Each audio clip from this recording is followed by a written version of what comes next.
Yep. If you Yeah, guys pretty want to much go just ahead and tell us all about it, it looked like it looked like a really good event.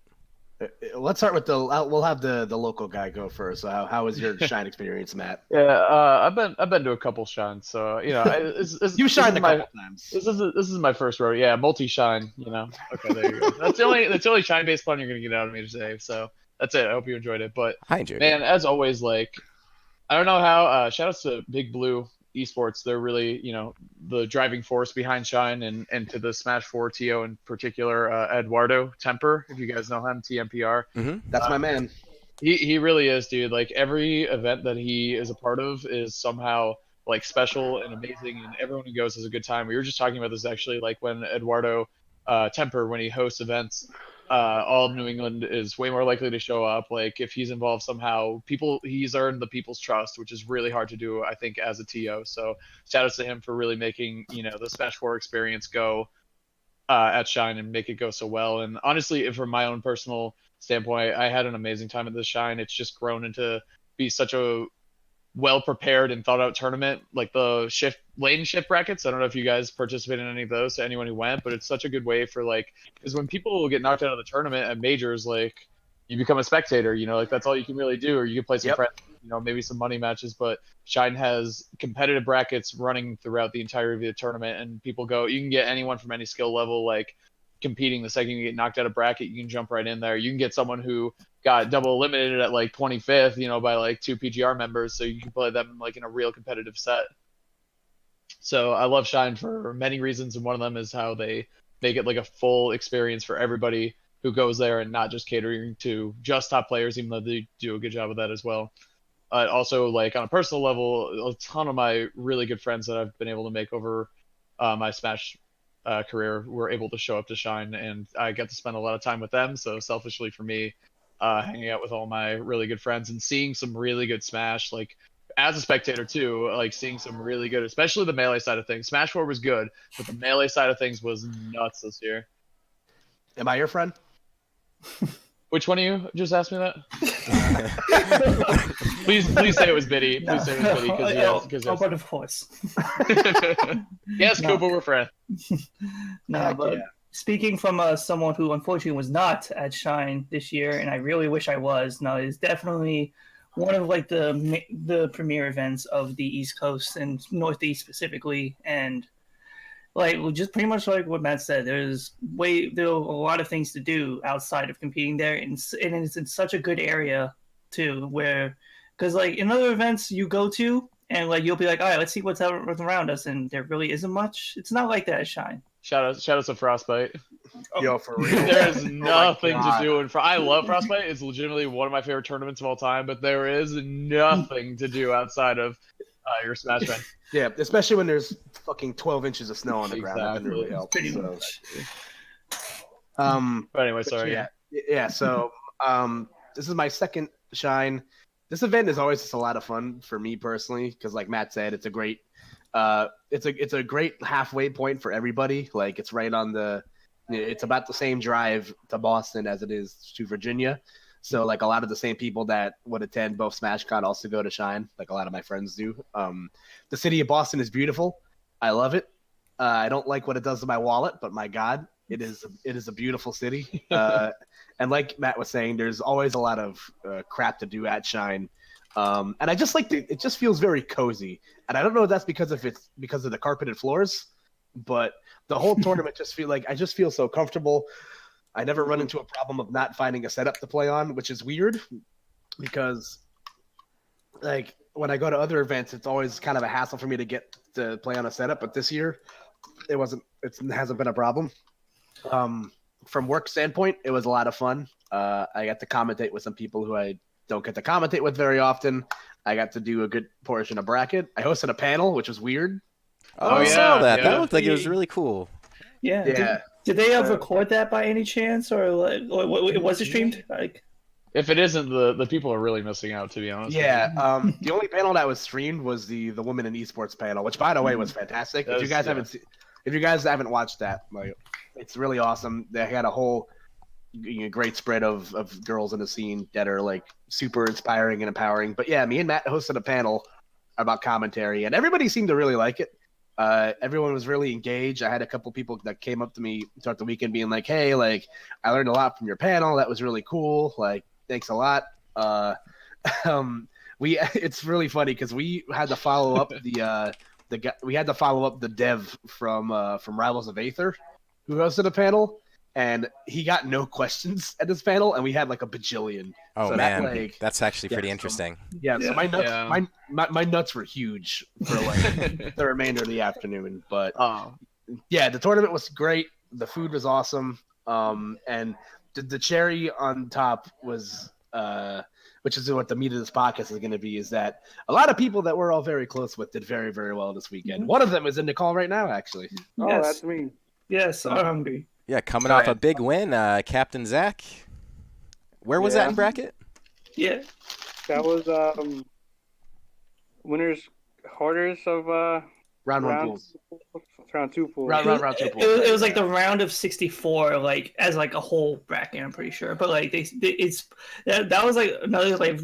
Sorry to chime in real quick. How they have the scheduling for Shine is something I really like, and like it just seemed like a lot of things like flowed. Like once you were done with round one pools, you had your round two after when another round one was happening. So it was a lot. It was good in the sense that like stuff you didn't really see any delays or like things go off schedule.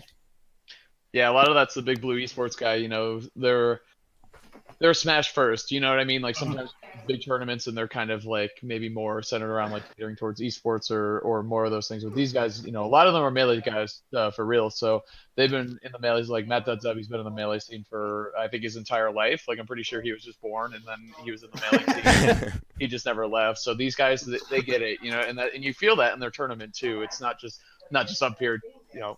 You can have any major in Boston, and I'm glad the one we have is Shine because I legitimately feel like it's a high-quality product every year, and they take feedback very well and very seriously.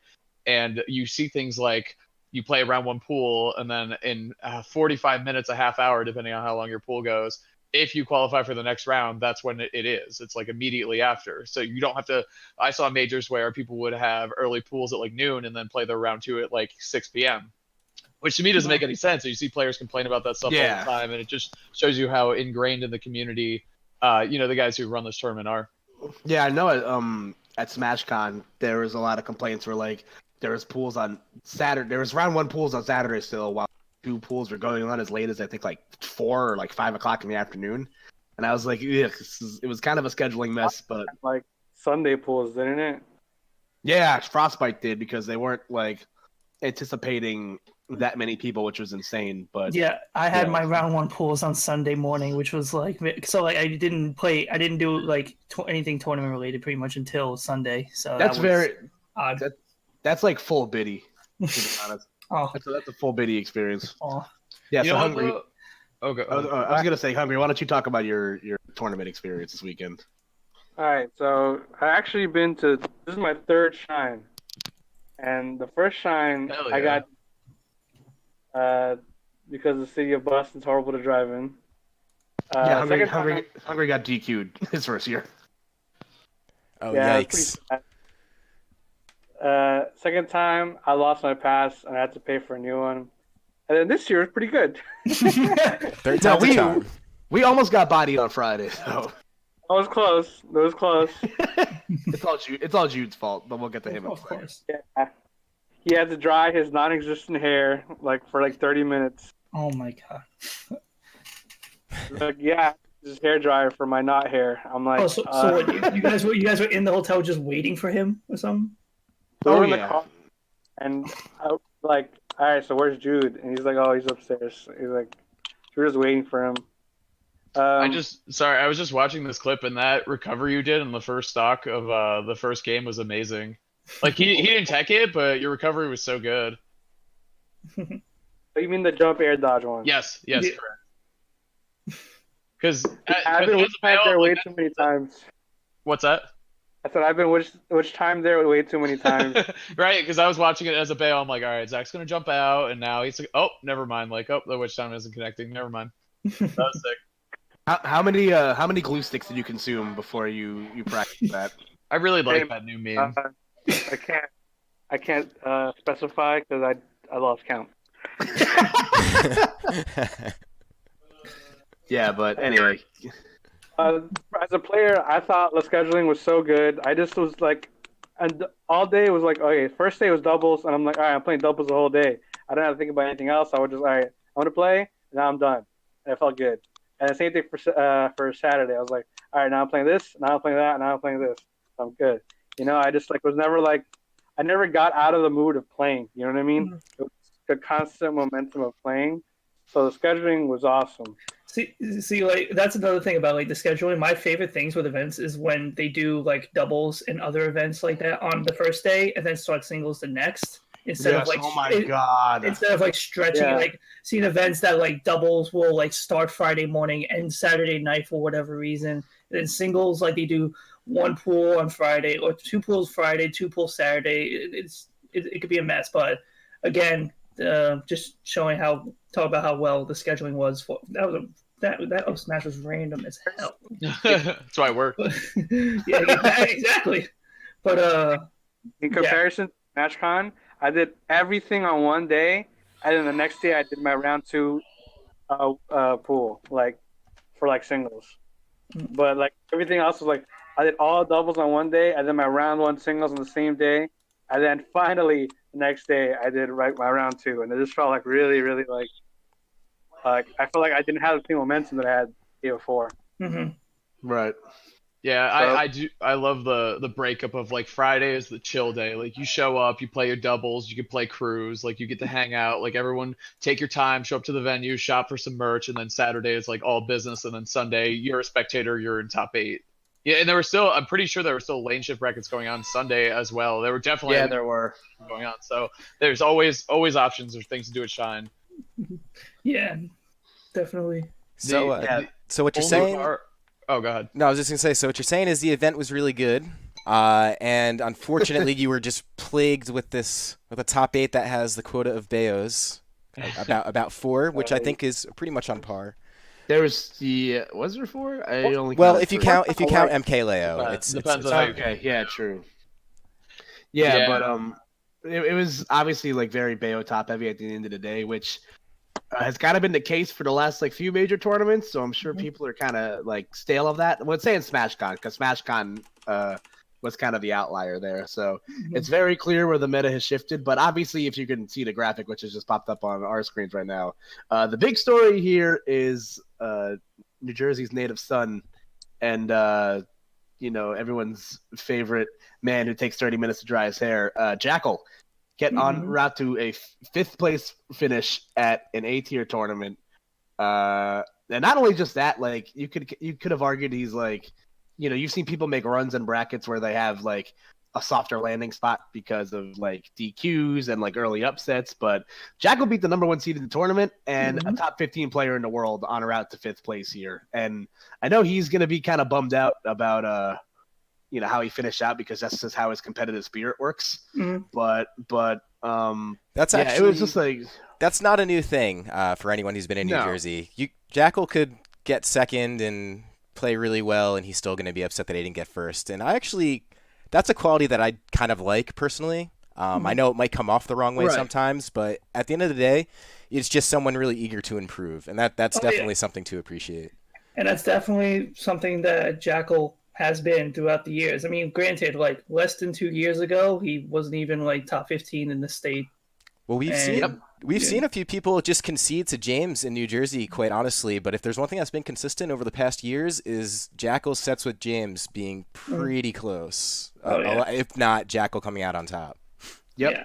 And it's really been this last year where he's kind of like upped his game to that status. Like, I remember earlier in the year he started doing really well, and then he got the top 5 on the PR earlier in the year, and then then came the Players Ball recently, which I think were kind of put him on the map, and then this happened. And I remember I was backstage, I think I was playing with you, Matt, where I was playing friendlies with people backstage, and someone was like, "Oh, MK Leo is like down 2-0," and everyone's like, "Oh, to who?" And they're like, "Oh, he's using the Jackal." And I sprinted faster than I've ever ran to the front of the stage because, like, just not even as a competitor, like I think the upset story is really like awesome to watch, but just as someone that's like known Jude for the last few years, like I was so proud of how he did this event just because he's someone that's like I've gotten to know very well, and I know how much this means to him. And it's been 2 straight summers where a player from New Jersey kind of gets their feet wet, because you saw James have that SmashCon run last year where I don't want to say he came out of nowhere, but I don't think everybody really knew how good James actually was outside of that mid-mess Mayhem, and I don't think everyone kind of looked at it as kind of like a flash in the pan type situation. SmashCon too, right? Yeah, that's what I mean. Yeah. SmashCon was the one where everyone's just like, okay, maybe this guy wasn't just a flash in the pan. Maybe this guy's actually like really good. And you can say the same for Jude here, because like I said, he beat 2 top 15 players in the world, and he beat MKLeo with Sonic. It was a 3-1, correct? Yeah. I think he is the first Sonic to beat Leo in a best of 5. I was gonna say, when's the last time he even lost? No, I think 2 out of 3. He lost to Ken. Oh, shoot! Yeah. Now I forgot about that Japanese tournament. Yeah. No. Was it I think it was that either. I think it was that one of his sagas. Yeah, it was that MKLeo saga. Okay. Never mind. We lost to his finals, so Ken. But nonetheless, yeah, no, he definitely like even just watching him, like for someone that has been watching him play like for the past 2 years, it honestly just looked like the best like he's ever played, which shows like how much like he wanted it. And yeah, I'm glad he was able to at least achieve that much. Yep. I think and it was really unfortunate for him because he kind of ran into a blender in top 8 of not just like 2 really bad matchups, but 2 of probably the best players of their respective characters at that spot. Like losing the mistake is something to not be like ashamed of. He took a game off a mistake, which is impressive, but at the same time, he's like really good at that matchup. He has, to my knowledge, a really good matchup ratio against the Sonics, and Light's kind of had his number to every time they've played. Like he's just so practiced and rehearsed at fighting Sonic that he kind of just dissected him, and he was upset about it, obviously. But again, I think looking at big picture at it, this is just the beginning for Jude, and I'm really, really excited for him because it's these types of performances that really put you on the map. And obviously, we're kind of reaching a weird time with the game because a lot of the fall is historically pretty slow for Smash for the most part, but especially more this year just because we're on the horizon of a new game. But I definitely think come those first few majors of 2019 in Ultimate, then I personally don't think he's going to miss a step. And again, I've said it multiple times throughout the internet. I'm pretty sure I cried a little bit when he made top 8 because I was so happy for him. I was just pretty happy in general just to see mostly New Jersey show up. A lot of times we talk about Tri-State and even New England and everything in general, but we forget that the states do have their own individual identity. And when you see a whole carpool of you guys kind of travel together and people just playing well and feeding off of one another, that's not just good for our scene, but it's just good to see in general. Hold on, what I'm going to do is, if you are watching this instead of listening, I'm going to go to the end where you could see Jude kind of getting all the hugs and dap and everything from MKLeo from pretty much everyone in Tri-State, not just New Jersey, but yeah, it's just the point is really nice to see. How does he win this shit? He's down so much. Oh, okay, never mind. Spoiler alert. I mean, I'll run back. Let me. No, it's all good. It's all good. Yeah, go back. But yeah, so to me, that's actually, I really enjoy that. And this was a pretty similar display as something that we've seen in SmashCon when James did his thing, and I think his first big run, Midwest Mayhem. Yep. But I actually learned what Jude's secret was this weekend from Dom. 30 minutes before he plays in bracket or whatever, or before he plays big sets in bracket, he chugs a thing of coffee. Wow. And in his small body, my God, no wonder he plays so Oh, well. I'm hungry. Dude, he probably metabolizes that guys. coffee in in 2 seconds. He must do that. He probably just shotguns a coffee right before his set. And don't you? It would be effective. I would, I guess, if I played competitively. Why not? Yeah, YOLO. Don't you ever want to just snort a line real quick before you have to play a big set? God, yeah, I won the set, but I haven't blinked in 3 hours, man. It's kind of rough. Got some new Twitter followers though. It worked out.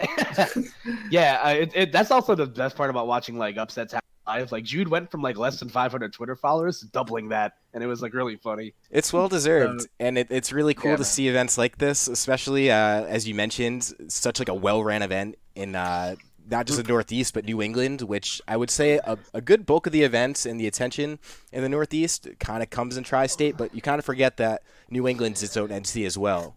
Yeah, for sure.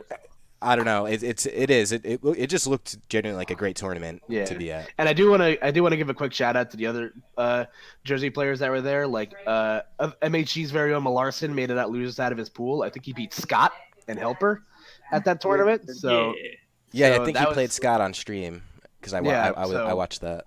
Too bad Lucas is going to be banned soon. It's a shame. Yeah. I mean, fuck Lucas. Am I right, guys? He deserves it, dude. Yeah. He stole all the glue from my classroom. Yeah, come on, man. His parents are dead. Like he's asking for it. Listen, I ran out of sympathy for Lucas long ago, dude. Yeah, but other people are finally catching up. Yeah, thank you. Insomniac tweeted that, but good job on, and of course, Wraith coming through for his yearly 33rd placing at Shine because I think he's gotten that 3 straight years in a row. Also, shout outs to Wraith because he got top 8 in Dragon Ball Fighters too, which is Wait, so 3? Wow, that's actually pretty cool. I didn't know that. Yeah. So 3D Wraith placing 33rd 3 years in a row. I don't know how I feel about that. Well, anyways. And wait, didn't he? It wasn't like the first year. Didn't he beat Light too? No, that was Brian. Oh, it was Brian. Okay. Unknown, by the way. Unknown has a 1-0 record against Light. So wait, you know who eliminated Unknown from that tournament? Who? What? From what? Shine 2016? Yeah, I don't know. Oh, that was me. Really? Oh. He knocked me into losers round 1, and then I got the run back. Oh, so you're the Bayo he keeps talking about. Really? Hell yeah, baby. That's me. Wait, is that... What do you say? Give me the laydown.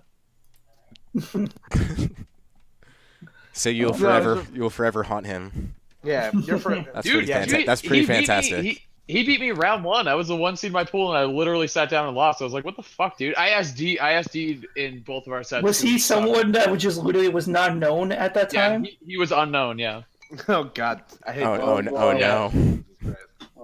I feel like that was just more politeness on Haz's side to go with that. He definitely got. He also wasn't seeded at all. So yeah, that was also a true statement that you made. Yeah, but. There you go. Everybody did really well. I thought the event was a lot of fun. There was a little bit of a snafu for commentary wise. There was a timing issue with the schedule, but it all got resolved today. So, and I guess it's been about a half hour, so I guess we can kind of move on with our closing thoughts about stuff. Well, yeah. So, before we do that, I am going to jump back to the top 8 because there are a few things I guess I overlooked just by mentioning Bayo. So as you'll see, you'll see MVG Light taken 4th, and he pretty much just holds it down every single Northeast tournament you have. I'm pretty sure. I don't think he's not top 8'd a significant event in this area. Actually, SmashCon he got like 200th place. Oh damn. Yeah. He went 4-2. Well, fortunately for him, a little out of his usual territory, I guess. Yeah, it's definitely very unusual, yeah. Yeah, he got 97th, losing to Joe J and Best Ness. Oof. So, I mean, I would say, like, I said it in the SmashCon episode, which you guys can watch on youtube.com/MasterHandGames. Excuse me. Sorry. But I said in the SmashCon episode, but that's kind of the product when you travel around a lot, 9 times out of 10. You're bound to... you're not always going to be on your best every day. So I feel like Light just kind of had a bad day, and he ran into 2 matchups that are really, I don't want to say bad for Fox, but if you're not like as versed in that matchup as you should be, you can kind of get caught by surprise.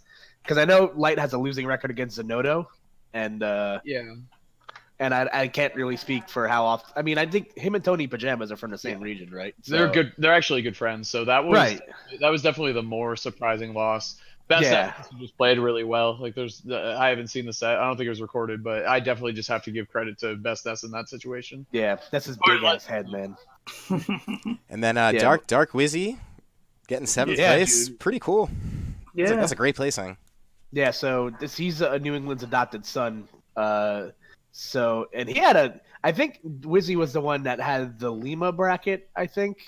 Was he the one that had that side of the bracket where everyone's kind of dropping like flies? Correct, yes. Yeah, Matty G dropped, which would have been an interesting set. I think Matty G has a winning record on Wizzy overall, but he hasn't been playing for like the last 14 months, so that one would have been interesting. And then obviously Lima dropping, it was going to be a pretty big deal. But as I pointed out on Twitter earlier, Dark Wizzy still had to beat Cosmos to make it into top 8, so it's not like it was free for him by any means. Yeah, especially because Cosmos was cooking people all weekend, man. Like he beat, I think he beat Mars prior to that. So. Yes, correct. Come on, man. You'll bring that one up. But yeah, with that, if anyone has any closing statements on Shine, let's let Matt go first. You know, honestly, like it's one of my all-time favorite events. Obviously, like there's a little hometown bias here, but I really truly believe it is an incredible event. And I mean, I have no reason to. I don't have like any insider info or anything, but I have no reason to not believe that it won't be back next year for Ultimate. And if it keeps the same venue, keeps the same staff, it's going to be one of the best tournaments next year. You see every year, I see a new top player or personality tweet about how Shine's one of their favorite events, how it's so good, and it's just true. Like, I don't know, it just keeps getting better, and our TO staff keeps improving. Regarding the Beos doing so well, I mean, it's not that surprising. She's the best character in the game, and she is very dedicated. She has very dedicated, amazing players working on her too. Like, it's not a coincidence that you're seeing Tweak and Leo pick her up and do incredibly well. I think other top players try to pick her up though, and the style just doesn't work out for them. But the other thing too is that these Beos, they travel in packs too. Like, they all travel to tournaments together, so the percentage of the top Beos being in top 8s of tournaments goes up a ton because of that. Like if all like the, I don't know, like all the top representatives of Fox whatever travel to a tournament together, you think there'd be a better chance of, you know, more Foxes doing well? Definitely, right. You know, and they work together and they help each other out. I mean, people are talking about how Bayo top 3 the tournament, but Zach also got like 50th, and that's insane. He's a top 10 player, so it's like, and obviously Lima had the DQ situation, but he didn't top 8 either. So it's kind of a weighted statistic game where she has some of the best players playing her. She's the best character, and they show up to tournaments together. So it's not that big of a coincidence. I mean, Tweak and Leo are probably top 8ing this tournament anyway without her.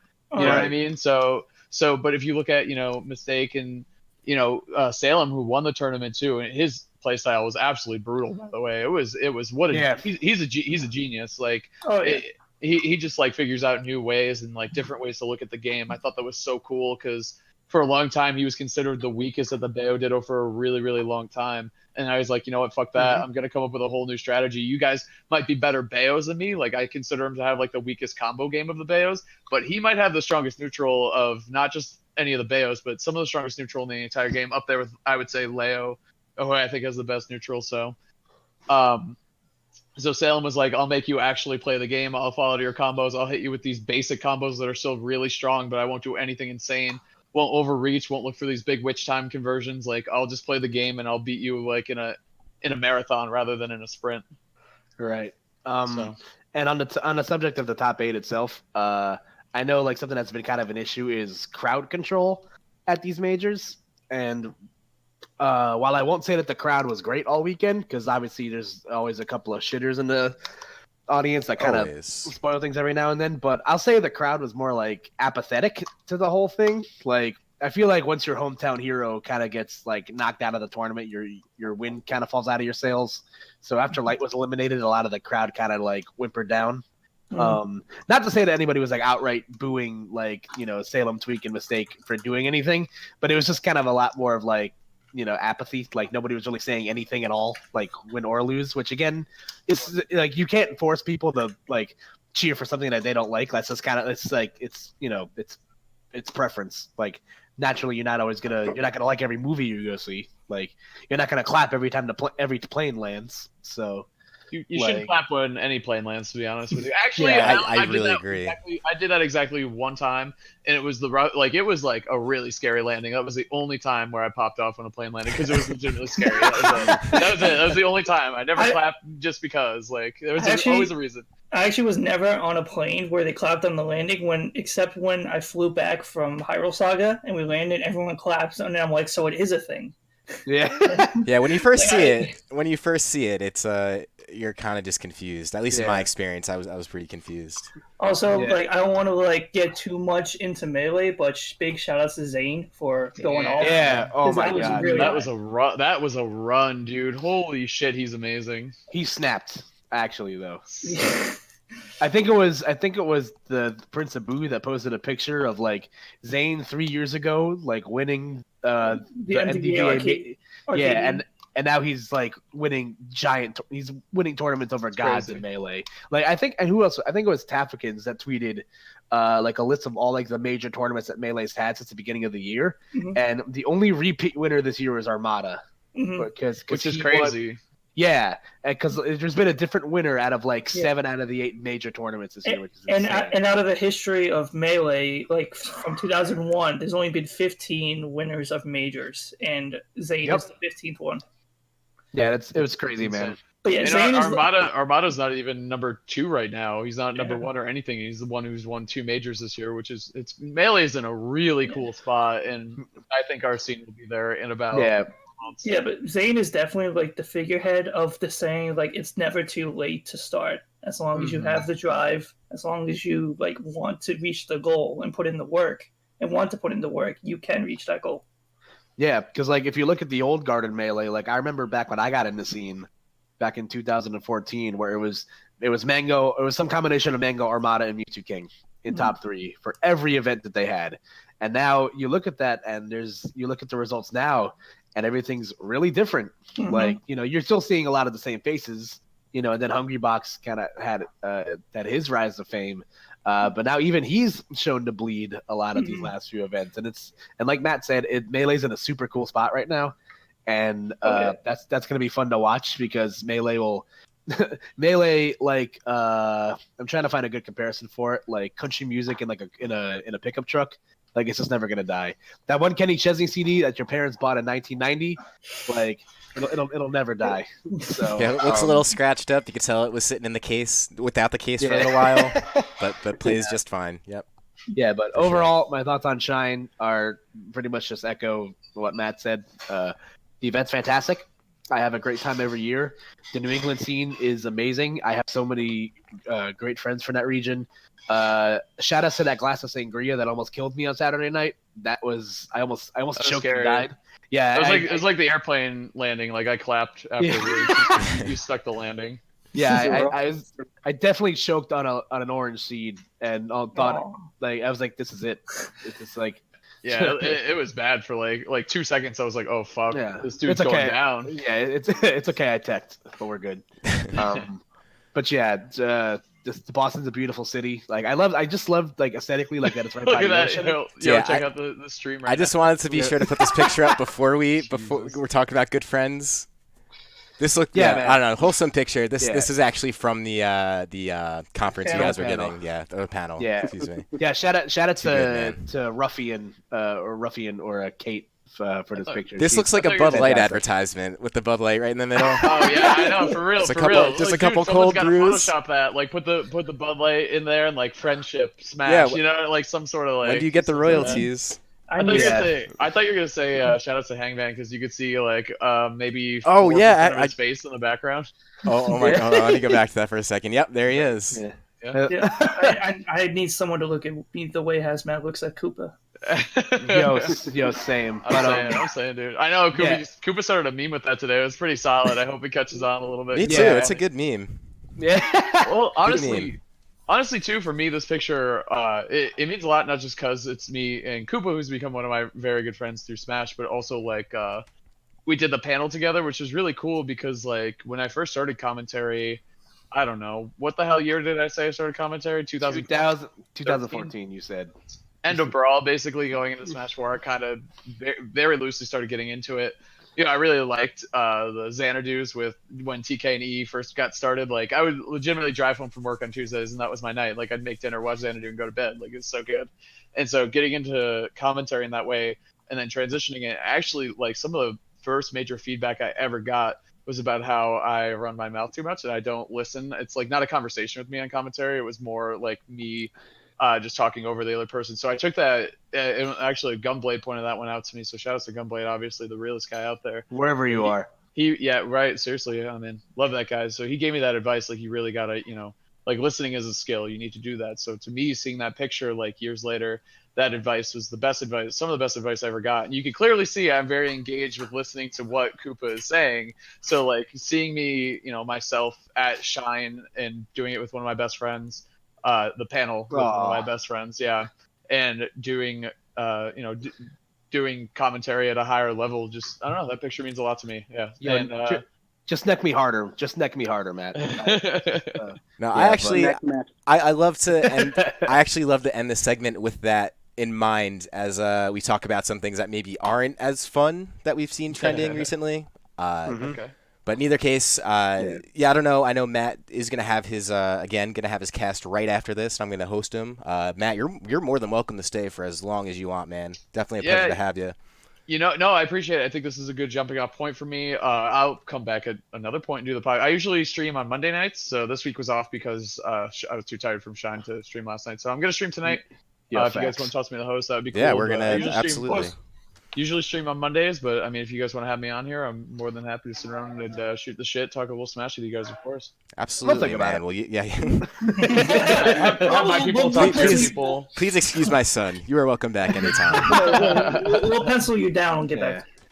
That's awesome. All right, guys. Well, thanks for having me. I'm gonna hop off here, and we'll be seeing you. Yeah, man. He said it. He said it. You got it, dude. He has to. Come on. Gotta do it. Hey, I only said one during top 8 during Shine, so I'm very wow. That's impressive. Good. I know it's hard. It's hard, man. It's hard for me. That's another one, man. The more feedback, you got to be good at receiving feedback. I think some brilliant soul said that on their during their panel at Shine. So if you don't already follow HazMatt, you could go ahead and follow him on Twitter at HazMattRules. Very, very cool tag. I gotta say, Chris, you have an amazing radio voice. Like no shit. I've talked to you in real life, but like it sounds really good over the internet. Thanks, man. I keep myself hidden, but probably not for much longer. Yeah, I love it. Chris is hot. I'm just gonna say it. Hey, I appreciate that, man. Butter me up. Thanks. All right, guys. Catch you later. See you, Haz. Thanks for coming on, man. Bye. All right, so switching gears a little bit, we got some Twitter stuff. Some not so fun stuff, but I'm going to go ahead and call this out pretty immediately. And it's not something I want to spend a ton of time on, but it's like that elephant in the room that's like that. It's inevitable, man. You can't not talk about it. So we're going to go ahead and transition to security in the events, and this is prompted from what everyone's already heard, the shootings in Florida with the Madden tournament. Unfortunately, I think there was like 8 or 9 lives taken, or no. There was like 8 or 9 injured, and 3 lives lost. 2 being victims, and then 1 being the gunman that took his own life. So I'll cut to the chase. It sucks because this is a situation we've seen. This is the first case in esports tournaments. When you really think about it, that's actually kind of amazing, considering how long tournaments been going on. But as I digress, this is a thing that we've seen in schools, we've seen it in workplaces, we've seen it in stadiums, we've seen it in concerts. We've seen it. We've seen people getting killed in the kind of senseless shootings. And the unfortunate part about it is, I feel like the more you talk about it and the more you acknowledge it, the more it kind of is self-fulfilling, which is why I don't want to spend a ton of time on it. But with that said, you really got to feel it, because this is something that could have happened to any one of us. It hits really close to home for guys like us coming at gaming events. These guys were in the middle of a stream. You hear the shots, and the video is like it's very unsettling. Yeah, I'm not going to show it. If you have not watched it, do not watch it. Please. No. I have not watched it, and I will make sure I do not. Fortunately, you don't see anything really happen. You don't see anyone get injured. There's no camera. It's more what you hear. Yeah, you hear it. You hear the gunshots. It's clear as day. And then, I won't go into much more detail. It's pretty depressing. I don't even want to think about capturing something like that on my computer at any point. Like that is so unsettling to me. And it raises a lot of questions as to, should we be concerned about this? Is this like a thing moving forward? Is it, are there extra precautions we should be taking? Yeah, I think for sure that we should get more extra precautions. But the biggest thing for me, this is just my opinion, is that we need to stop like showing this guy's face everywhere. Yes. Or like I agree. talking about this guy all the time, putting his name out. Yeah. Everyone just gets like, if I want to be famous, I just I just hate to put it that way, but if I want to be famous, I'll just shoot up a school. You know No, what I mean? you're absolutely right. No. That sounds Yeah. exactly right. And the issue with that is you think about gaming tournaments to begin with. It's kind of a platform for people to kind of get noticed and see some people get a name out. And this is the exact wrong way to do that, but it's effectively the same thing. Yeah, it's just the things that the media does that just want it's fucked up. Pretty much. And like I think the hardest part, and everybody's echoed the same sentiment, is that our safety bubble has been broken now. So like this is something that's going to be in the back of everybody's mind. Like every time I travel somewhere, this is my mother's worst nightmare. Every time I go somewhere. That's terrifying. It's very scary, and I think but the one piece of because I've been sitting on this for the last couple of days of what I was going to say about this, but the one thing that I'm going to advise for everybody is just be aware of where you are, the crowd that you're around, and just be hyper aware of your environment. But don't let fear win, because that's exactly what these types of people want out of precisely. you. And I should have said this earlier, but Shine is my last major event of the year, so I'm not going to be doing any like major traveling for like the rest of the game. But even if I wasn't going to let something like this like stray me from events, because I know like a lot of top players have been very vocal and outspoken saying that I am not going to any events that do not take the proper precautions for security, as they should. Because, and I've been saying this to my, behind closed doors all week, but, if I have to pay an extra like $50-$60 in venue fee, if it means having better security, then by all means, just take all my money, because there's no price you can put on a human life. Going all, I'm sorry to cut you off, but just go ahead. I am all for paying extra money if it is like known and expressed that it is for assistance with extra security, like whether it be like through metal detectors, but extra security with bag checks to monitor the venue. But it's just something that I don't want. I hope doesn't after this is 6 months down the line and whatnot, and that I don't want to see people complaining on Twitter like, oh, why is the venue fee so much at events, especially if it's one that's running that. Because it is a thing you see on Twitter that people complaining about how high a venue fee is, not without knowing the expenses and whatnot that go behind some of these big end events, and some of the events who actually go big in the negatives from these events, even with their high venue fee.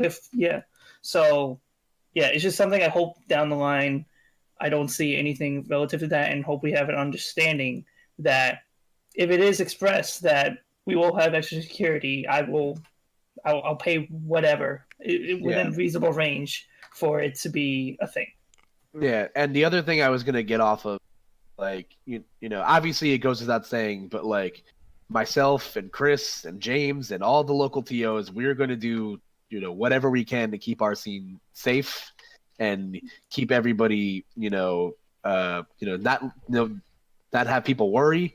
We're gonna do whatever it takes for because I know we have some bigger events coming up, so I'm sure people are gonna be a little bit worried. But we're talking, guys, and we're gonna do whatever it takes. We're gonna do. Yeah, this is going to be a running dialogue. I have a feeling, and that's because this has been a running dialogue in a lot of other areas of entertainment or big group get-togethers.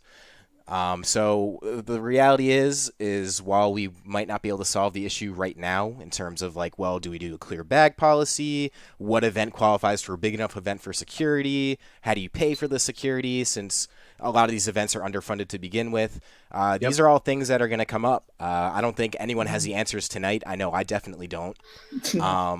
But yeah, we'll see. I would like to point out, though, and this is why I wanted to emphasize that fantastic picture of HazMatt and Koopa just earlier, is these events are mostly founded on good buds and kind of just having fun doing what you're doing. So when you think about the fundamental issues in all of this and the things that occur, just remember, you want to go to events for the right reasons. You want to go to hang out with your friends. You want to go to have fun, and that's the kind of contagious good energy. And I'm not saying that's the solution, and I know it's not all rainbows, unicorns, and sunshine, but it's a big part of it. Yep. Yeah. And really quick before you say what your biddy, obviously for the bigger events, I feel like the people, I trust that the TOs like that run the name brand events, like your Evos, your CEOs, your Smash and Splashes, like those people have already come out and said that they're talking to their respective venues, they're talking to their respective staff, and they're upping the security. But for my recommendation for everyone that's like, because the argument everyone comes back with is like, oh, I'm a local TO, what am I supposed to do? And my advice to you people is just be aware of your crowd. Like, if you see something shady, if you see somebody that's like not acting right, or if you follow someone on Twitter that like says some really outlandish crap after they lose in bracket, then like you tell somebody. Like you need to make this shit aware, because you know we've reached a point where like you can't these types of things can't go unnoticed, because like it's like God forbid it was like people have said on Twitter it's like it was only a matter of time before like this happened, and unfortunately you know that had to be the case. But you know just be very aware of your crowd. Know your scene very well. Like I take a lot of time to get to know these people, like the people that I interact with. Even if I don't follow you on Twitter, it doesn't mean I don't know who you are. Like that's a big thing I have to get across with people. So yeah, it's very true. And so you know, just make a point to like know who your demographic is, and then work from there to see like maybe we can try this thing or that thing if people feel if you're unsafe. And that is the beauty of this scene. It is very easy to get to know people and to make friends. And if you're not making friends, you could find at least someone. I don't even care if you come to me and just sort of like I'll make an introduction. You want to always know the people coming around you. And especially with Ultimate about to drop with a lot of new faces. We all know each other now, but there's going to be a lot of new faces. So just be sure to be welcoming if you are a regular tournament goer. Make some friends. If you see someone who's uncomfortable or looks uneasy, make sure you try and introduce yourself, be nice. Just this is all very generic and just good, polite advice, but there's a reason it's generic and good advice, So I'm actually going to cut it off here. And what I will do is move on to a different type of security. You can see on the overlay the little theft man running off with a bag over his shoulder, potentially Nintendo Switches. So there's some solutions in terms of, since we're talking event security, this is a tweet from RJ, as you guys may know from Collision. You'll see some zip ties he's using to keep the systems down. It's just, security moving forward is definitely something to think about with a system so portable like the Switch. Oh yeah, and so easily, like you could, especially if it's not locked in, you could just grab it, rip it off, and just throw it in a pocket, even if it's thrown in a pocket, even. So yeah, it's definitely something it's going to be need to look into, and I appreciate these types of videos. I believe I know another group posted like some sort of a form of locksmith thing where the contraption for the Switch. I'm not sure what group though, but yeah, no, I appreciate that people are already like taking it's into heavy consideration, which understandable, at least from a TO's perspective. No, it's good. Someone's got to think about this stuff. And really quick, Chris has just made a great point in the chat where he's just like, what's going to prevent people from stealing the whole dock, though? No, I guess I think I saw this. We're getting there. I saw this exact argument, the counter argument. It may have even been on RJ's video. Is what's to stop someone to do that with a Wii U right now? Exactly. Yeah. But I do agree that this is probably a little simpler to take. Yeah, I think a lot of the TOs have come up with good ideas, because I think one person that I also saw that replied to this was Devin from House of 3000, and he said that he bought a bunch of those spider security guards that you see on like electronics. Oh yeah, yep. Mm-hmm. Those are cool, but a good step that I think that TOs could use is I see these at conventions all the time, but they'll like put the systems behind these like small like metal cages or whatever, or like these like small glass these like clear plastic boxes, and then like that's definitely something you could use to like keep your systems from getting jacked completely. But again, it's going to be a learning curve for a lot of people, but I do think that RJ has a good it's a good stepping point without like completely like getting your system all fucked up. You know what I like about it is it looks very sorry. Did you say robbing a bank? Breaking the bank. Well, he said it was pretty cheap to get all that stuff. So he did say they're reusable. Stuff. He said there were reusable zip ties, which makes me wonder then, like, what's to stop you from taking it off? But, like, I'm not going to argue that those zip ties look very clean and very non-intrusive. Like, it looks good aesthetically. I'm back, by the way. I jumped back in for this one. So the point, The point of this isn't to completely 100% stop all thefts, but a lot of theft and a lot of crime is crime of opportunity. So if you cut down the amount of opportunity there is, and if you make it just a little bit harder for people to try to steal shit, it'll definitely cut it down significantly, I would say. You sound like someone that's stolen a setup before, huh? What's that? I can't hear you. I'm cutting out.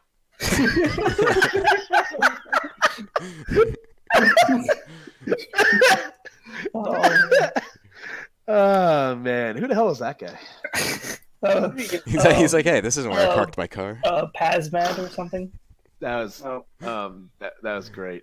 But yeah, it's a good first step, and I think this is going to be a huge logistical nightmare for a lot of people. But I don't even want to think about it personally. It's really made me feel like I'm just very happy being a streamer and providing that as my service, and not necessarily having to crunch my brain on TO stuff like this, because this is a thing that you really have to kind of think about in trial and error. I'm covering my Switch in squeaky toys, and if I find you trying to steal it, I'm going to punch you in the face, and I'm telling your mom. That's kind of like, that's how I feel about it.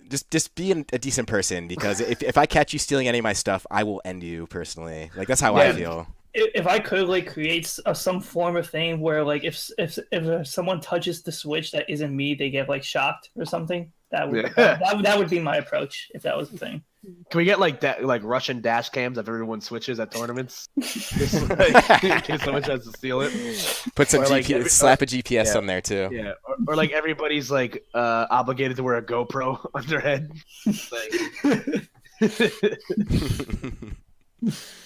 Yeah. So I don't know. Is there anything else on Twitter these days? I know it's mostly been dominant of some event security and kind of just genuine concerns of.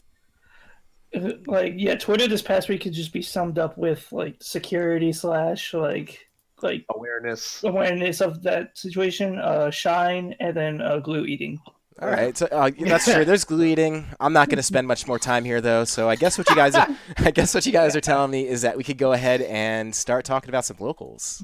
Yeah, locally things are kind of there wasn't anything like upstanding that happened this week, but we should still talk about it. I do want to give a quick shout out to, I think it was Mistake that won the pre-shine weekly this week over Mars, and I forget who got third place, but I'm pretty sure Mars had one of those like kooky losers runs where you beat a lot of people off the top of my head. So I believe so, yeah.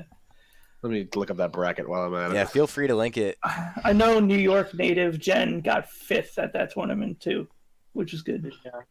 Shout out to HO3K Allen. Alan. Easy, perfect style. That was a good one. But yeah, we're going to be looking to do a local spotlight every single week because not only do I think people enjoy it, I think it's kind of cool. I would think as a player, just having an opportunity to attend tournaments and then have people notice essentially, because you will see people that'll just have a week where they literally go to everything from Philly to New Jersey to New York. And like, I don't know. I personally think that's interesting. Mm-hmm.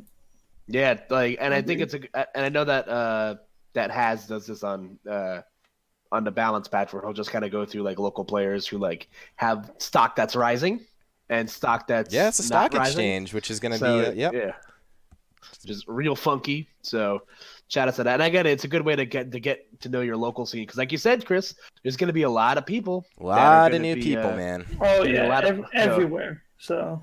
Yeah, so this is a good way to. It's a really good way to get to know your, get to know your scene and whatnot. To know thy neighbor. And there's quite honestly, I also think about the gap that needs to be bridged with like people that aren't in the scene to people who are kind of just watching and maybe interested in the gameplay. So even from that end, how else do you build attention outside of your immediate scene? I think it's mostly painting a picture of what's actually happening. Like you guys are going to a tournament, you're attending, you're putting out results. It's good to put them in one place at the very least. Yep. And as soon as Smash GG stops shitting itself, I'll get you an update on how the Shine bracket went. There we go. Jesus Christ. Oh, wait, lost it again. Hold on. I'll be back in buffering hell in a second. But, so, I'm trying to think. What's first on the docket? Yeah, say, in the meantime, let's see, we're on Tuesdays, which means Wednesday is the first day before we jump in the Xeno, which is a very notable Wednesday tournament. We're coming to the end of Pop the Bubble, which I've been highlighting because it's been getting pretty solid entry, and there isn't usually a whole lot happening in South Jersey, but there's a lot of players in South Jersey looking to play, and I would say my favorite part about this weekly in particular, aside from the theme and the overall aesthetic to it as I'm looking at it, is you see so much character variety, and then you're seeing Boosk come out again, which is pretty exciting. Yeah, Yes. and again, let's give Boosk coming out of retirement, so good on him for again showing up. Yeah, and who made this burger? And there's no better time than now to kind of get acquainted with these people, because I have a feeling we're going to be seeing all these names as we move forward to Ultimate. There's no reason why not. Yep, and big shout out again to Richard the Accountant, aka Mr. M, getting second place. I know Mr. M is a handful on the social media side of things sometimes, but he's a generally good guy, and he's definitely a solid player at the same time. So definitely proving it here. Yeah, he's losing the type advantage though. That's a little unfortunate there. Yeah, well, that's just the way it was written, I suppose. I mean, he has Greninja has protein, so like it's protein, idiot. God, I might as well be protein because it's like a boost, like. I'm noticing that this the top 3 for this tournament is Pokemon. I kind of like that, and then Shulk twice. Speaking of being Shulk confused, might as well be a Pokemon. There's only like one top. There's only like one top 5 character. I thought Shulk was from Final Fantasy. Wait, what? Yeah, Shulk's a Final Fantasy character, right? I think he's Final Fantasy 97, 18. Yeah, one of them. The one with Squidward. Yeah. Yeah. Did they all change fucking colors in that game too? Because I've already lost interest. Yeah, but again, shout outs to Boosk once again. And it popped the bubble continues to grow and rise, and it got a shout out during the Melee top 8 at Shine. Yeah, I did see that. Bubble. That's pretty great, huh? Yeah. How about that? Yeah. So moving on, also on Wednesdays, everyone knows Xeno, the Xeno Weekly. Oh, yeah. Probably I would say probably the best weekly in Tri-State at the moment. Kind of free because the attendance it gets regularly. Great weekly. If you don't know about it, you can find that on House of 3000, YouTube, Twitch, Twitter. But it looks like another win for Odyssey this week. Yeah, I'm pretty he didn't win last week, right? It was 2 weeks ago when he won his first one. I believe it was 2 weeks ago. But then winning his second one soon after. So being consistent with it, which is always a good thing. That's kind of the thing. Like once you reach the top of the mountain, like it becomes a lot easier to get there. And again, the Odyssey did it over players such as like Ray and Angel. And Sinji, obviously, deal of getting second place. I saw in the bottom of the bracket there, everybody's favorite DB's fighters player, the Kill Sage, came out of retirement and got 9th place. So it's always fun to see Sage at Smash events, and I believe I think he won fighters at Shine, to my knowledge. Yeah, he did. Yeah, so I don't think he dropped the game actually. Don't quote me on that, but that's what I heard. Wait, what did you say again? That he didn't drop a game. Oh, really? Yeah. That's what I heard. I don't know if that's actually true. We could say that's what happened. I mean, for all I know, that sounds pretty awesome. Yeah, he didn't drop. He 6-0'd Lord Knight in winners and grand finals. Anime fighters, man, weird, but yeah, Fox might as well be an anime fighter character than that, I think. But yeah, good on Odyssey again, like getting that second Xeno win. So just like I said, it becomes a whole lot easier once you get that first one out of the way. I don't remember how he did at Shine, but I think he did okay. 25th, I think. I'm pretty sure he ran into Lima. He ran into Lima in losers. I don't know who he would win. I don't mean to go that off topic, but I guess this is a little topic you could bring up. So Lima was late to his pool. Supposedly he was a little over an hour late. Yeah. But the captain, the pool captain, not knowing who it is, I guess just put him into losers as opposed to directly just DQing him from the whole bracket. So when he did show up, he just ran through losers, and people weren't fond of that, which was understandable because I mean, I'm sure there was a bit of TPP involved. So bro, Mr. E went from being 30 minutes late to his pool to getting 5th place at Evo. It's just real. Yeah. So what are your guys' quick thoughts about that whole DQing to losers or just outright DQ'd from the tournament? Because I'm just curious personally. I think it's dumb because Anti kind of summed up how I felt about it on Twitter this week. Like, you just completely throw a bracket off of its axis if you do something like that, because like these poor kids, like people who are projected to go much farther in bracket are gonna run into a top 15 player, like for 49th place. Jen got 33rd, and he lost to Tweak and Lima. It's like, oh boy, 33rd. Mm-hmm. Yeah, exactly, and it's like people like the people who loses were unfortunately gonna have to run into Lima for a lot of them probably being at the pool like before it would start, just to like have to play the top player who got put into losers because he was supposedly, like I said, I don't know how true it is, but it was at least like an hour late.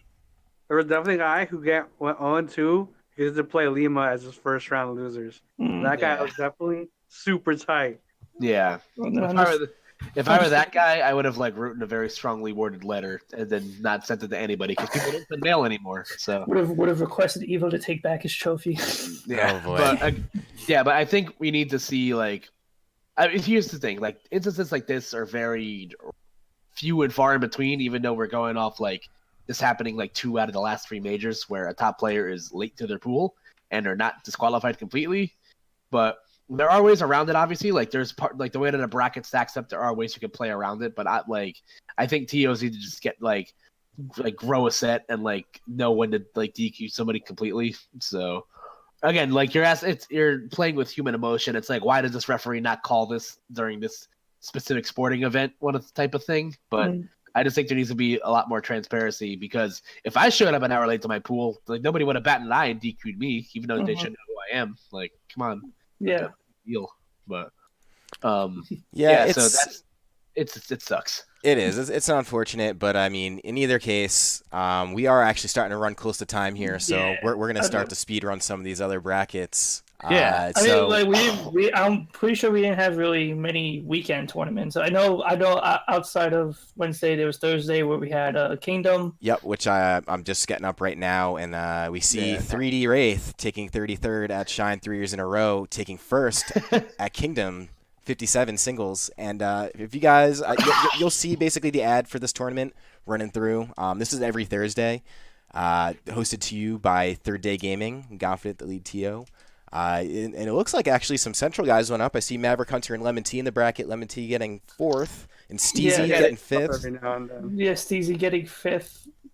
Yeah, Maverick Hunter getting 7th. Yeah. Yeah, they've been crossing over a lot more frequently. So shout out to those guys. And again, Kingdom continues to be great. Please come out. It's fantastic. Godfident puts on a good product, and it's been showing in numbers. So you guys should definitely show up. Absolutely. Yeah, this looks like a pretty good I'll turnout. be on Thursday. The Zach Slayer. Yeah, man, you trying to play the guy who beat Captain Zach? You go ahead and find him on Thursday in Lodi, New Jersey. I already made my promise on Twitter. If you're the first BO to play me, I will drop the set to you. Congratulations, Malarson, on beating our Hungry. Oh yeah. Anyway, moving on. We have Bears, and we see Juice winning that yet again. And the funny thing is he didn't get to play 6 in Grands this time, but he did get to play his brother, who is Uno. For those of you who did not know that, Uno is 6WX's brother. Pretty good Diddy Kong Ming, plays some other characters. You'll see him team with 6WX at a decent amount of like the regionals and some locals too. Yeah, they always do well. I think Collision they were possibly top 3 or whatever it was, but they got that brother synergy going on. Yeah, Uno's a guy that like you don't hear about very often, and he shows up. He's really good at stuff. And as you watch this clip of him going up against Juice's Corrin of all characters, Juice won this tournament going all Corrin. So because I know people were telling him that like you should try going other characters now. Yeah, I guess flex. Just a little. Yeah, but shout outs to him. And the other 2 points I want to bring up here is the meme that generated from this tournament with your boy Big Dick Blue losing to your boy Skinny Penis. I think that was wait, was that Bears or was that fully charged? Because we do have another. No, it was Bears. It was Bears. Yeah. Okay, because I know there was another Philly tournament. That's such a great combination of words, and I hate it. That's so funny. So shout out to your boy Skinny Penis. And you know that was a convenience that they ran into each other in bracket. They saw them both in there. I'm sure Deli saw him. Shout out to Deli, by the way. And he was like, "Oh, perfect." But yeah, speaking while we're still on the topic of Philly, there was another tournament this weekend, hosted by the tournament's fully charged 4. Yep. And you see Juice wins that again. Juice looking a little bit like the James of Philadelphia at the moment. Yeah. And then speaking of your boy Big Dick Billy, looking like he's getting back to his roots as GWJ, getting second. Yeah. Good on Barnes again for getting second, and shout outs again because there's the person I wanted to talk about in the Bears bracket, the return of C3PO. Yes. Look at that, yeah. So C3PO, for those of you guys that might not remember who he is, he was a Diddy main that was formerly the best player in the Bay Area in Pennsylvania, one of the best players in PA as a whole, and he frequented a lot of Xanadu's. He was constantly placing in the money at Xanadu and kind of had a chokehold over the region for the better part of I want to say 2015, 2016. Mm-hmm. Yeah, 2016. He dropped after he kind of fell off the face of the earth due to medical school, I believe. Thank you. He kind of dropped off after medical school, but he has since started to get back into the scene and prep for Ultimate, and he showed he could still play with the best of them. And I know people have, mixed results with C3PO because, he kind of carries himself with an ego a little bit, which is fine. A lot of people do. If that's the way that you roll, good on you. But I'm a big fan. It's good to see him back in the scene. And yeah, that's all I got on that. All right, so then that pretty much wraps up Philly. And once again, if you guys are unfamiliar with Bros Calamity and the Laboratory, you should make yourselves familiar because speaking of really good weeklies, I've been noticing the Lab has been getting pretty consistent 40-plus people every week. That they really hold it down for sure. And yeah, dude, that's awesome. It's pretty awesome. And then seeing Fully Charged being able to kind of get that same crowd, and honestly, the Philly scene's pretty good. They get slept on a little bit, but they got a lot of good stuff going on.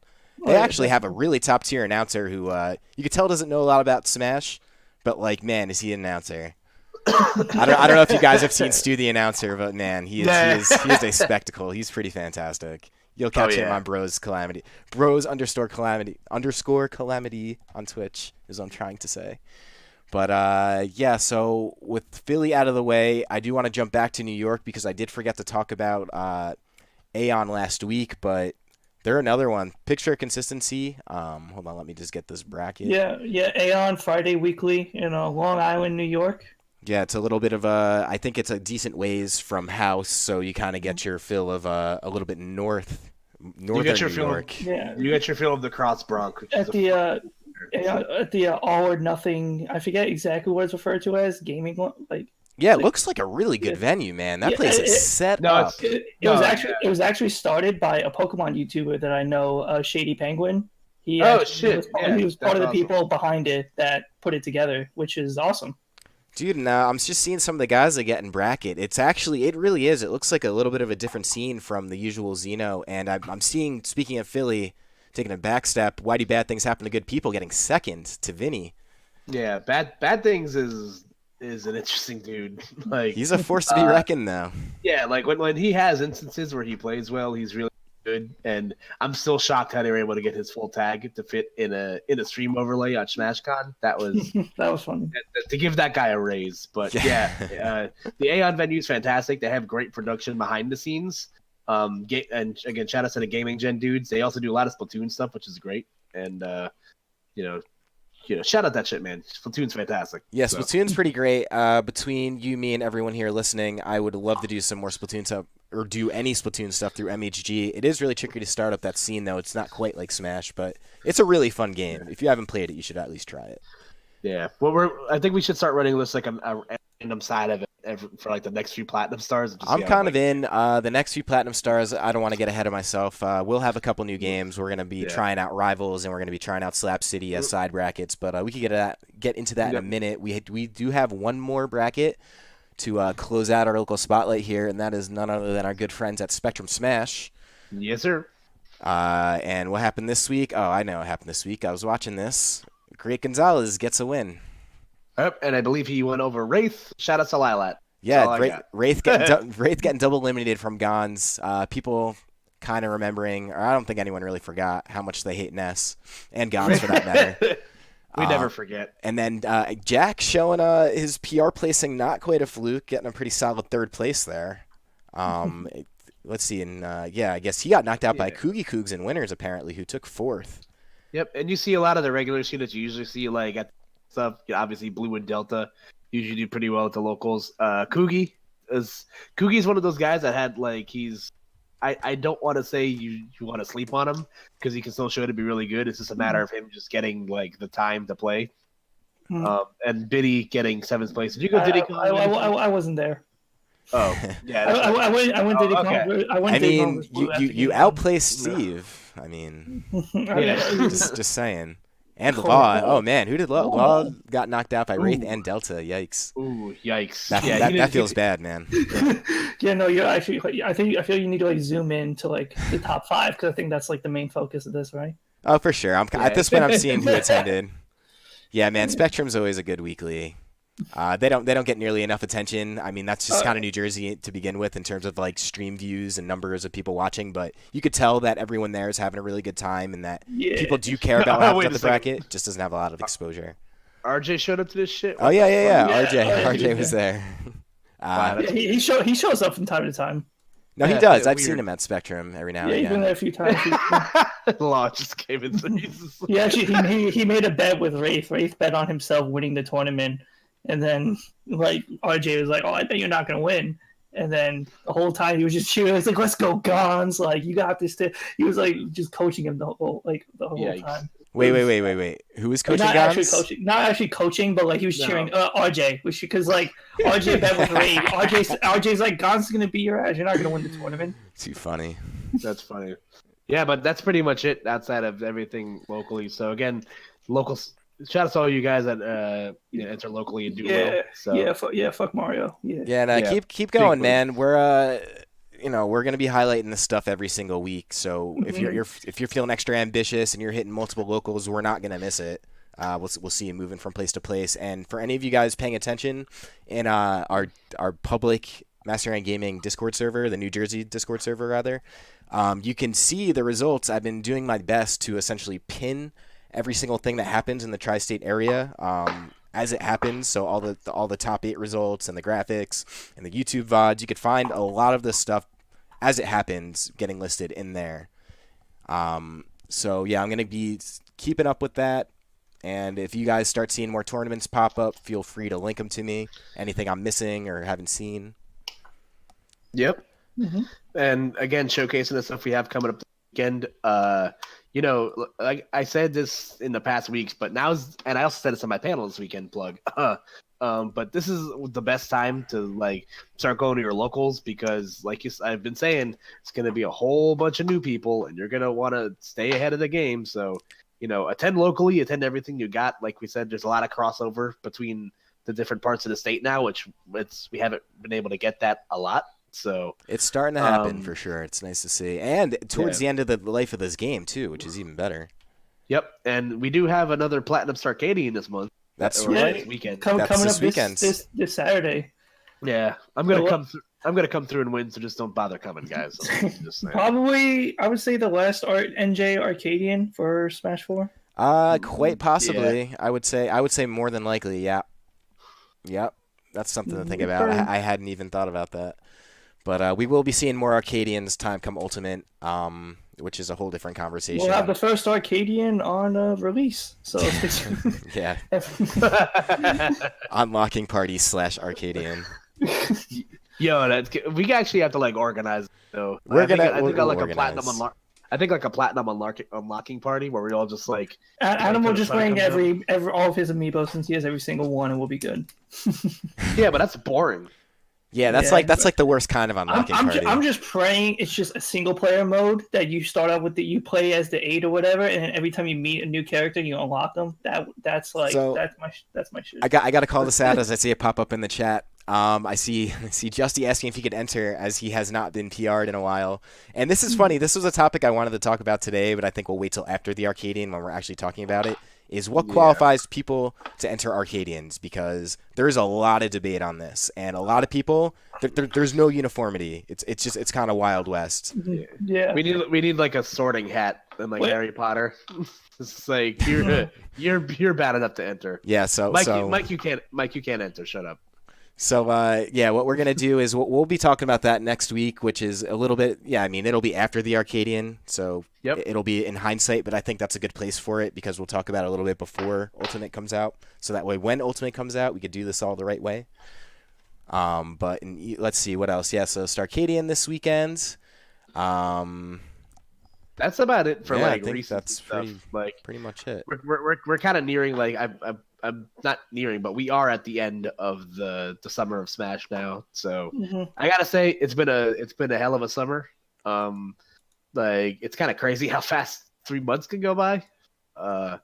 But everything that I went through was a lot of fun, and I'm gonna be big chilling for the rest of the year, and coming through locally to stuff. So again, we still have plenty of stuff to go, and MHG has plenty of cool stuff going down. So yeah, I mean, I'll be looking to start up some new stuff. Actually, I know a lot of people are in the waiting room for Ultimate and waiting for that. But for me, I feel a little bit like waiting for Ultimate to come out to start doing stuff for your scene or to try and solidify some schedules is kind of like waiting till Monday to diet and exercise.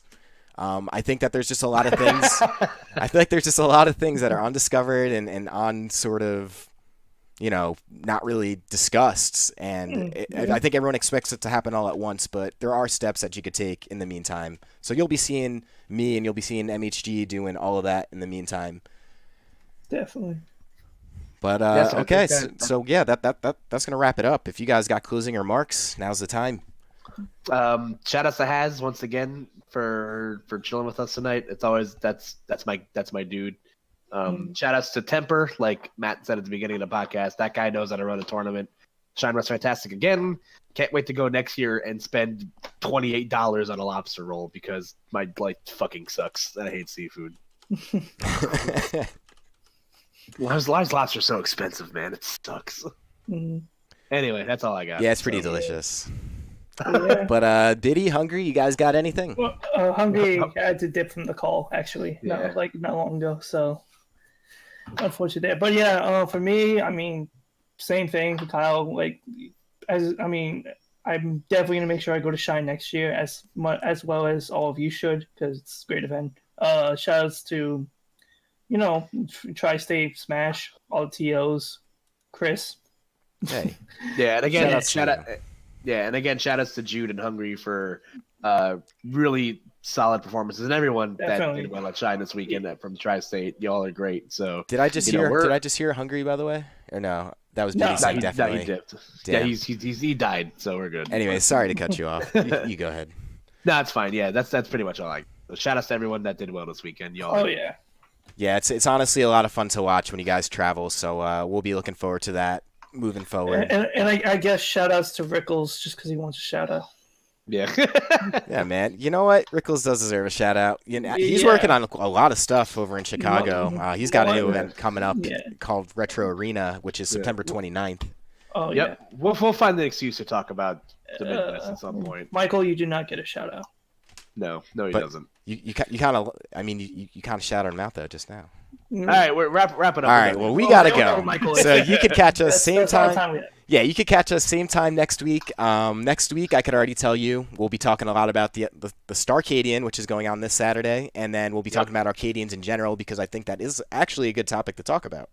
And outside of that, I will be making that chat. I know I said do it last week, but I'm doing it this week because I know how it wanted to function. As you guys see things pop up in the middle of the week, whether it be Twitter, locals, if you have clips, you have VODs, anything that you think deserves some conversation, go ahead and link it to that chat. And that's going to be in the public MHG server. You'll be able to see that later on. Thanks so much for watching, for listening. Really enjoying these. You guys have a good night. Bye-bye. See ya.